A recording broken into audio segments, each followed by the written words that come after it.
Arsenal midfielder Emile Smith-Rowe has revealed that his confidence at Fulham is high following a tough 2 seasons at Arsenal before moving to the Craven Cottage. Smith-Rowe bagged his second Premier League goal in 5 games to help lift the Cottagers into the top half of the table. The 24-year-old left boyhood club Arsenal in the summer in a deal that could rise to £34 million and is determined to keep his good form going for Fulham.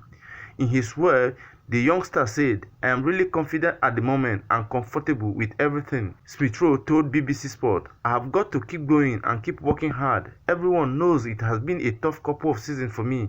I have to stay fit and I feel good at the moment. I am feeling confident and happy." Raul Jimenez opened the scoring for Marco Silva's side, while another Arsenal player who was loaned to the Craven Cottage on the deadline day, Nelson, wrapped up the win with a late goal. And Smith-Rowe added, "Sticking together and staying patient at times. We know Newcastle are a really strong team, so we had to sit at times and be patient. Get the ball and score. We are really happy. Happy we took our chances. In the first few games, we struggled to take our chances, so we are happy with our 3 goals." Having left boyhood club Arsenal over the summer, Emile Smith-Rowe is on track to have his most productive ever season as senior player, with Mikel Arteta's side lacking in midfield at the same time. There is a sense of irony that one of their own is flourishing in South London. Smith-Rowe, who earned the Gunners £34 million with his move to Fulham after 2 seasons in footballing purgatory, already has as many goals as any of his former teammates this season, although he has played an extra match more than his former teammate, with 2 goals in his first 5 league outings for Marco Silva's side, as well as 1 assist. It has been a fruitful start at Craven Cottage. For Arsenal, it was 31 games since his last goal and 38 for his last 2. As Martin Odegaard remains sidelined, there may well be some regret in the camp that such a talented player didn't reach their peak at the Emirates Stadium.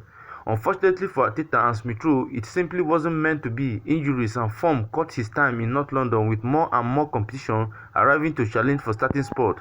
Kai Havertz, Leandro Trossard, and eventually Raheem Sterling plus Mikel Merino all arrived in the last 2 years of Smith-Rowe's stay at Arsenal. While Odegaard was signed previously to ramp up the quality in attacking area, there has been no turning back though. Against Newcastle on Saturday, Smith-Rowe was central to all things good and at one stage bad for Fulham. Picking up the ball centrally and running at the box, the 24-year-old hit the bar with an excellent strike, needing little backlift to get a shot away. He then went one better, taking a sharp touch inside the box and forcing the ball underneath Nick Pope following a neat poked effort, although he was fortunate not to be punished for failing to get onto Ben Leno's poor goal kick. It was a good day for Smith-Rowe. It may well have future ramifications for Arsenal as well. The Gunners can gain from Smith-Rowe's success in the future after they inserted a 10% sell-on clause in his contract. The Gunners academy graduate helped kickstart the Mikel Arteta revolution, but is now surplus to requirement in North London. Mikel Arteta currently enjoys close to unanimous support among the Arsenal fan base, but this has not always been the case. During the dystopian project restart era back in December 2020, the Spaniard approval rating were through the floor. Heading into a Boxing Day meeting with Chelsea that season, Arsenal were floundering on the way down in 15th place, having not step victory in 7 matches, with the fanbase on the brink of revolt. Defeat to their London rival might have genuinely spurred the end for Arteta's reign. The omens weren't great heading into the pivotal contest either, with the Gunners' Brazilian duo Willian and David Luiz being ruled out through injury. The former absence forced Arteta into a change of shape, with academy graduate Emile Smith-Rowe used as a number 10, while youngster Gabriel Martinelli and Bukayo Saka came in as wingers. It was bold, but it proved to be a turning point in Arteta's coaching journey. The energetic front four put in one of their side's most coherent attacking display of the campaign, with Alexander Lacazette, Granit Xhaka and Saka all netting in a 3-1 victory. At the center of it all, though, was Smith-Rowe, popping up whenever he was required across the attacking line and showing a refreshing degree of verve and fearlessness. His introduction to the starting 11 was the spark Arteta project desperately needed. After that Chelsea result, Smith-Rowe cemented his standing as one of Arteta's most trusted players. In the 23 Premier League games that followed, Arsenal would be defeated just 5 times, having lost 8 of their opening 14 prior to his introduction. His importance to the cause was not lost on his manager either. Speaking about Smith-Rowe and Saka's remarkable rise following a 3-0 victory over Newcastle in January, Arteta beamed, "I know what they are capable of doing. They put a smile on my face. That is merit to them and their teammates," he told Sky Sport. Their performance were extraordinary. The expectation will be high with them, so we have to take them through the right path. It's a mixture of energy, passion, and a little bit of immaturity at times, which is good as you don't play as tense. They did really well. Arsenal's strong end to the season eventually propelled them to an 8th place finish, which was enough to buy Arteta another season of rebuilding, and Smith Rowe will continue to be a major part of his plan moving forward. Meanwhile, Arteta effectively doing away with an out-and-out number 10 in his new system meant Smith Rowe's best chance of minutes in 2022-23 were going to come as a left-sided number 8. It's a role he never seemed a snug fit for, and Xhaka's exceptional form soon dispelled any notion that he do be first choice. Smith Rowe's prospects were further harmed by a string of niggling injuries that campaign.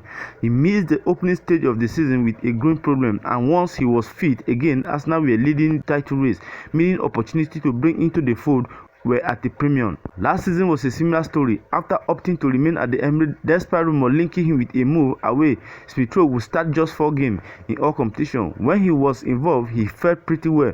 But considering his electric start to life as a gunner, it was hard not to feel like this period of stagnation would have been much better spent elsewhere. Now at 24, it's abundantly clear that Smith Rowe needs to get out of North London if he's ever going to come close to living up to his potential. And finally, Arteta has given the green light. After Smith Rowe was omitted from the Arsenal side that drew with Bournemouth in pre-season, the Spaniard said there are things happening in the background, and we decided the best thing to do was keep him away from the game today. Fulham eventually won the race despite interest from Crystal Palace, with the Cottagers paying around 35 million for his service. It's a sad end. A sizable crop of the Gunners fan base have remained smitten with Smith Rowe throughout his lengthy spell on the bench, and Arteta has attracted some criticism for his failure to find him a significant spot in the rotation. It's hard to question Arteta's judgment though, since Smith Rowe's disappearance from the first team. Arsenal have failed to win just 22 of their 76 Premier League matches. Initially, Xhaka and Odegaard Martinelli proved impossible for him to displace in the side, while the emergency of Declan Rice, Kai Havertz, and even Leandro Trossard more recently meant it was going to be difficult for Smith Rowe to get consistent minutes. Arteta summed up the tricky situation neatly back in September last year, saying there's been many reasons why he hasn't started a match. He was out for a long time. He needs time on the pitch and he needs opportunities, and we want to provide that to him. Then he needs to prove it like anybody else on the field that he deserves to play. A move to Fulham does not least provide Smith Rowe with a chance of redemption. On paper, Craven Cottage seems like a pretty ideal fit. Marco Silva is a firm believer in his 4-2-3-1 system, a formation which has facilitated the best football of his new arrival's career. With Bobby De Coventry departing and Williams' future in serious doubt, space in the squad has opened up for Smith Rowe to recreate some of the left-sided magic he enjoyed with Tierney during his early Arsenal career. So guys, this is all about the news. What do you think about Smith Rowe's transfer from Arsenal to Fulham? Do you think Mikel Arteta have made a very huge mistake by letting the young star leave? Whatever your opinion may be on this, I'd like to see it on the comment section. Do it to like, comment, and do not forget to turn on your notification to enable you see when next I post. Thank you for watching this video. Bye.